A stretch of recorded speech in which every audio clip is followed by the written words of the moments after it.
Young musicians and future rock stars, this next story is for you. There's a music education center in East Rochester helping aspiring musicians reach their full potential.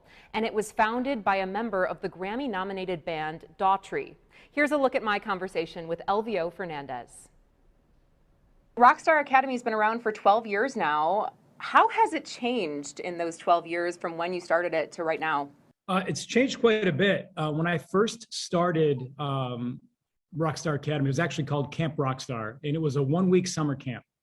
And the whole idea behind that was I wanted to give kids a little bit of a different music camp experience. And the whole premise was, let's make these kids feel like rock stars. So literally day one, we pick the kids up in a tour bus or like a limo bus and drive them around. And you know, most of those kids have never been, you know, in a vehicle like that. So they're all like, whoa, this is cool. And then the first thing we do when we get to the venue, wherever we're holding the camp, is we call them auditions, but they're not really auditions. But the kids walk in and they see a stage completely set up with instruments and lights and all that stuff. And each kid plays for us. And then we kind of take notes and get a gauge of where these kids are as far as their abilities. And then we form bands.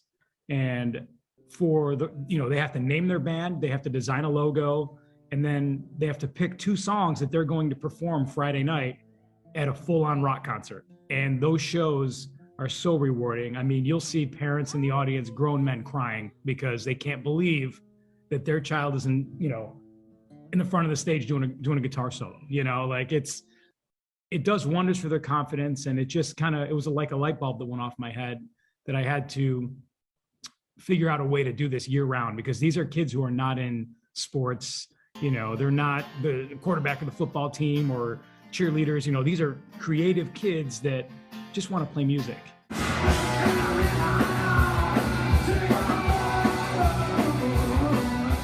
We just had a show Saturday at Iron Smoke in Fairport, and we had, I think, 10 bands performing. We were there from 4 in the afternoon till 11:30 at night, and it was incredible. It was packed all day, and the kids did really well, and you know, that's stuff they'll never forget. So other than musical skills, what do you hope kids take away from the experience at ROC Star Academy? At the end of the day, the goal has always been, if your child leaves my program with this much more confidence than he or she came with, we did our job. If they feel better about themselves in their next job interview or a relationship or whatever it is, that's really what it's all about. And I see it every day. Like it literally changes these kids. A lot of them are very shy, you know, but they get on stage and they hear that crowd roar for them. And that's what it's all about for me. If you had something like ROC Star Academy when you were a kid, how do you think it would have changed your life? That's another reason why I put this together, is we didn't have this. Like, you know, most bands, you know, kids get together, they get in their garage, they buy some cheap instruments, and, you know, they suck for a while until they figure it out. And then they kind of, you know, they're on their own. Like, they don't have professional musicians helping them along the way and, you know, avoiding mistakes that we made as young musicians, you know. So we're just trying to give them opportunities to play and opportunities to learn from people that do this for a living. Talk to me about how you got connected with Daughtry and how you got on the road with them. So long story short, I met Chris when he was on American Idol. One of my friends that I was writing songs with and producing music with was also on that same season. And his name was Ace Young, and him and Chris became really good friends on the show. And I ended up meeting Chris at one of the American Idol concerts.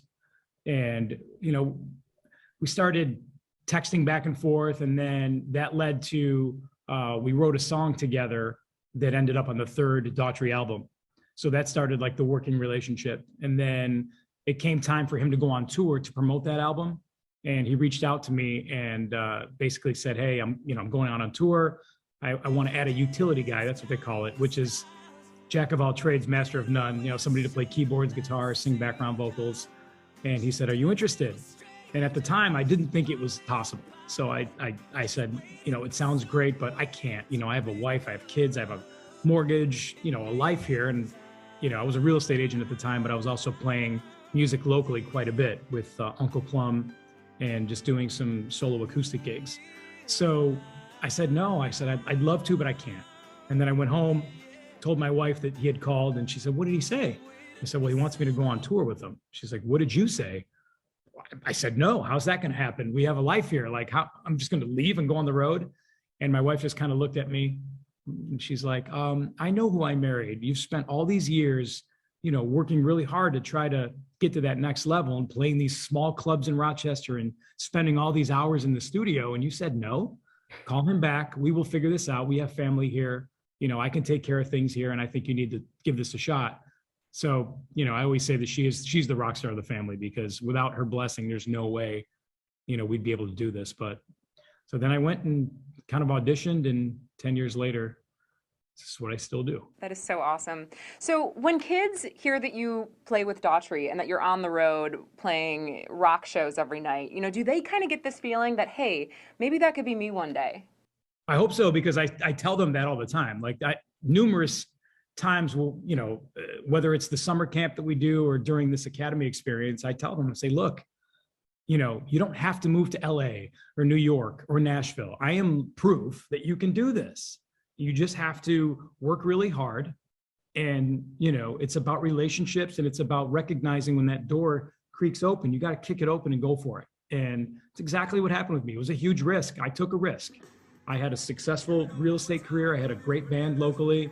But I recognized that was an opportunity that I've wanted ever since I was a little kid, is that a lot of kids are very enamored with the idea of being a rock star or being a pop star. But until you fall in love with the grind that it takes to get there, the hours spent writing songs, writing bad songs until you write a good one, like, just you have to love the grind, if that makes any sense. And if you do that, everything else falls in place. I mean, it's cool that I'm fortunate enough to be a member of a Grammy-nominated multi-platinum band, and I get to travel the world and do all these great things that musicians would love to do. I'm grateful. I understand that I'm lucky, and I'm very grateful. But at the end of the day, this changes kids' lives. Like, to me, that's the most important thing, and it's the most important thing I do, other than being a husband and a father.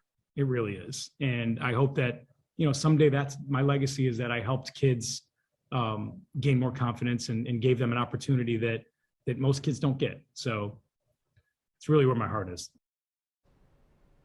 ROC Star Academy's new state-of-the-art facility is located in the Piano Works Mall in East Rochester. You can catch